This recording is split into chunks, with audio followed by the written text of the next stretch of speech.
मुंबईच्या अगदी मधोमध असलेला दादर माहीम मतदारसंघ। या मतदारसंघामध्ये सिद्धिविनायक मंदिर, शिवाजी पार्क, चैत्यभूमीसारखी ऐतिहासिक स्थळं तर आहेतच, पण याचबरोबर शिवसेना आणि मनसेसारख्या प्रादेशिक पक्षांची मुख्यालयही याच विभागामध्ये येतात। एकेकाळी शिवसेनेचा बालेकिल्ला असलेल्या या मतदारसंघामध्ये 2009च्या विधानसभा निवडणुकांमध्ये मनसेनं बाजी मारली। त्यानंतर झालेल्या महानगरपालिका निवडणुकांमध्येही 7च्या 7 मनसेचे नगरसेवक इथूनच महापालिकेवरती निवडून गेले। त्यामुळे या विभागाला एक अनन्यसाधारण महत्त्व प्राप्त होतं। एकूणच इथली जी समीकरणं आहेत, इथल्या जनतेला काय हवंय याचाच पंचनामा आज जय महाराष्ट्र करणार आहे। दादरमध्ये झालेल्या कामांचा आढावा, येथील समीकरणं आणि येथील समस्या आपण जाणून घेऊया थेट इथले आमदार नितीन सरदेसाई यांच्याकडूनच।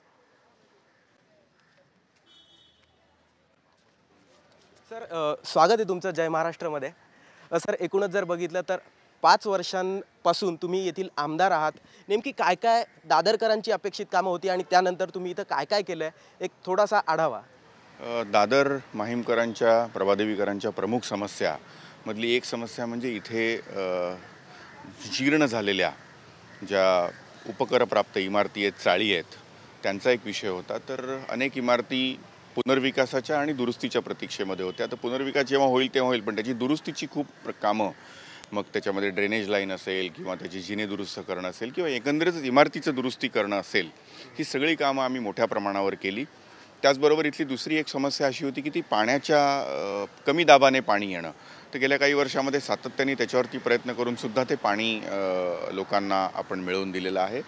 आणि बाकी इतर अनेक कामं असतात। मग आता रस्ते मोठ्या प्रमाणावर ह्या भागातले सुरू झालेले आहेत आणि त्या रस्त्यांची सुद्धा, अंतर्गत रस्ते जे आहेत, जवळजवळ 50% रस्त्यांची कामं गेल्या काही दिवसांमध्ये पूर्ण झालेली आहेत आणि उरलेली जी कामं आहेत ती ह्या पावसाळ्यासाठी थांबली आहेत, ती त्याच्यानंतर सुरू होतील। आता तुम्ही या ठिकाणी उभे आहात, हे जे उद्यान आहे लहान मुलांसाठीचं, हे उद्यानसुद्धा राजसाहेबांच्या संकल्पनेतून अनेक वर्षांपूर्वी सन्माननीय लता मंगेशकर दिदी यांच्या फंडातून ते सुरुवातीला करण्यात आलं आणि त्या दिवसापासून आजपर्यंत त्याची देखभाल ही स्वखर्चानी माझी कंपनी आम्ही करतो आहोत। त्याचबरोबर त्याच्यानंतर त्याचं जेव्हा नूतनीकरण करण्यात आलं ते सुद्धा माझ्या आमदार निधीतून करण्यात आलं। आणि शिवाजी पार्कमध्ये रेन वॉटर हार्वेस्टिंगचा जो प्रोजेक्ट आहे, कारण असं आहे की शिवाजी पार्कमध्ये अनेक क्लब आहे, वेगवेगळ्या ठिकाणून क्रिकेटची पंढरी समजली जाते। त्याची जी विकेट आहे त्या हिरव्या ठेवण्यासाठी खूप मोठ्या प्रमाणावर पाण्याचा वापर होत असतो आणि ते संपूर्ण पाणी आपण महानगरपालिकेच्या पिण्याचं पाणी वापरत होतो। तर एक विचार असा राजसाहेबांच्या मनामध्ये आला की शिवाजी पार्कमध्ये किंवा मुंबईमध्ये एकंदरीतच खूप मोठ्या प्रमाणावर पाऊस पडतो, पण ते पाणी वाहून सगळं समुद्राला मिळतं, त्याचा आपल्याला काहीच उपयोग होत नाही आणि दुसऱ्या बाजूला आपण पिण्याचं पाणी मैदानं हिरवी ठेवण्यासाठी करतो। कुठेतरी हे थांबलं पाहिजे, म्हणून त्यांनी रेन वॉटर हार्वेस्टिंगची संकल्पना त्यांच्या मनामध्ये होती, ती आम्ही स्वखर्चानी करून घेतली।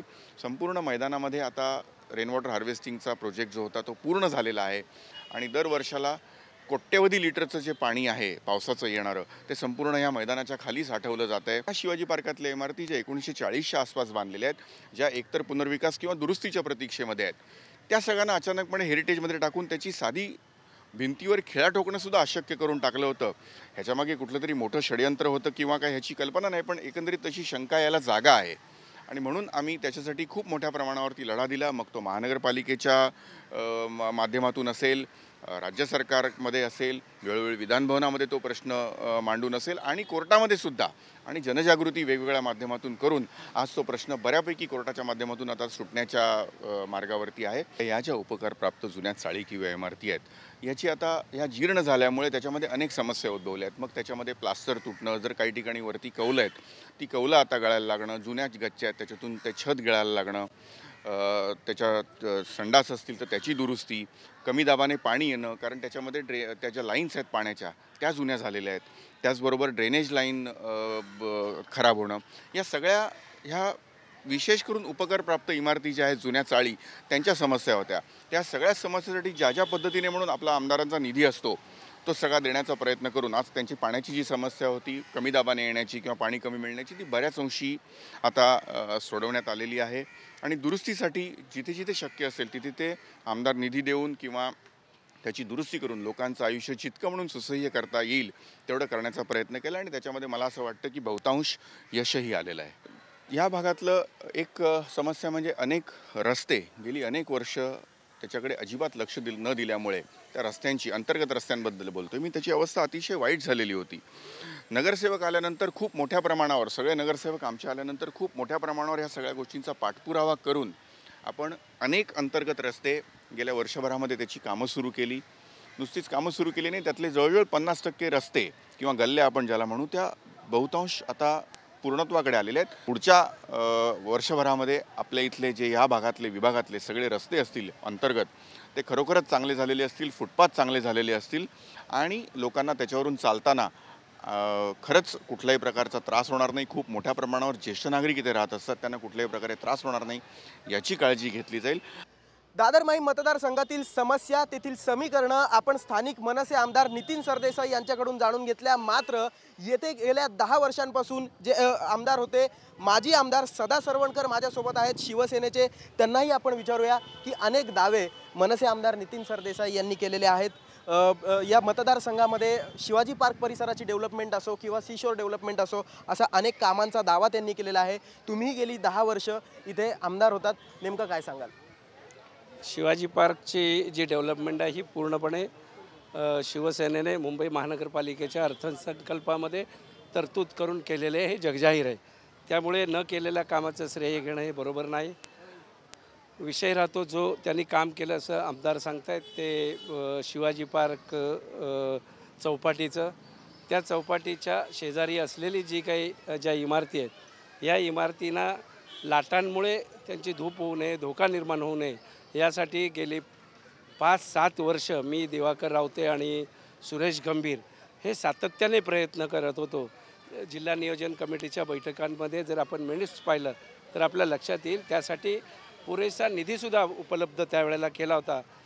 त्यानंतर सरदेसाई हे आमदार म्हणून निवडून आले आणि त्या आम्ही केलेल्या पाठपुराव्याचा फायदा त्यांना झाला आणि त्यांनी आत्ता त्या कामाची सुरुवात केली.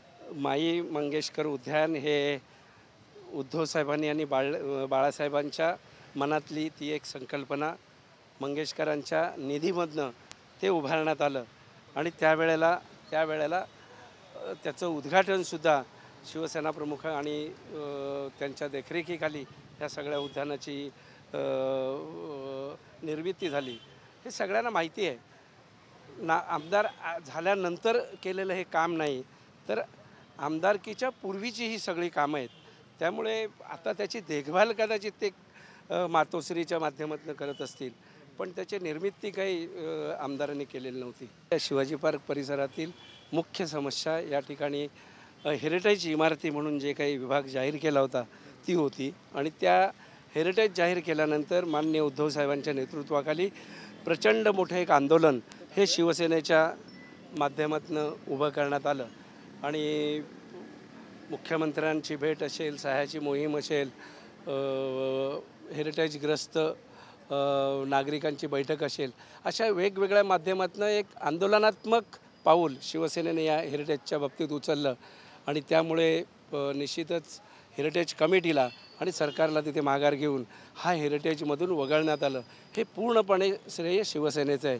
मला असं वाटतं की ते श्रेय आणखीन कोणी लाटण्याची आवश्यकता नाही. मुंबई शहरामध्ये ज्या काही 19,000 उपकरप्राप्त इमारती आहे त्यापैकी बऱ्याचशा इमारती ह्या दादर विभागात आहेत. या इमारती एक 100 वर्षापूर्वीच्या आहेत, धोकादायक म्हणून जाहीर झालेल्या आहेत. या इमारतींची पुनर्बांधणी किंवा पुनर्विकास होण्याची अतिशय गरज होती. मला असं वाटतं आहे की या दृष्टीने आमदार म्हणून एकही इमारत ते पुनर्बांधणी करू शकले नाहीत. हे दुर्दैवाने म्हणावं लागेल. या विभागात असलेल्या ज्या काही झोपडपट्टीज आहेत त्याचा विकाससुद्धा होण्याची गरज होती, पण तशाच प्रकारचं कामसुद्धा आमदार महोदयांनी केलेलं कुठे दिसत नाही आणि त्यामुळे मुख्य प्रश्नांना बगल देऊन एखादं काम 5 वर्षातलं जनतेसमोर आणावं, मला असं वाटतं हे आमदार म्हणून काही योग्य वाटत नाही. आमदारांना इथल्या ज्या समस्या आहेत या समस्यांच्या बाबतीतसुद्धा अपुरी माहिती आहे. दादरमध्ये अनेक विभाग असे होते की त्या विभागामध्ये पाण्याचा दाब अतिशय कमी होता. मी आमदार असताना आणि शिवसेनेची सत्ता नगरपालिकेत असताना माननीय उद्धव साहेबांच्या नेतृत्वाखाली जवळजवळ 25 कोटी रुपयाचे नवीन जलवाहिन्या टाकून ह्या पाण्याची समस्या दूर करण्यात आली होती. दादर माहीम या शिवसेनेच्या गडावर जरी मनसेचा झेंडा फडकला असला तरी मुंबई महानगरपालिकेची सत्ता शिवसेना भाजपच्या ताब्यात आहे। त्यामुळे यावरूनही आमदार आणि विरोधकांमध्ये आरोप प्रत्यारोप सुरू आहेत। हे आरोप प्रत्यारोपही आपण पाहणार आहोत, मात्र एका ब्रेक नंतर।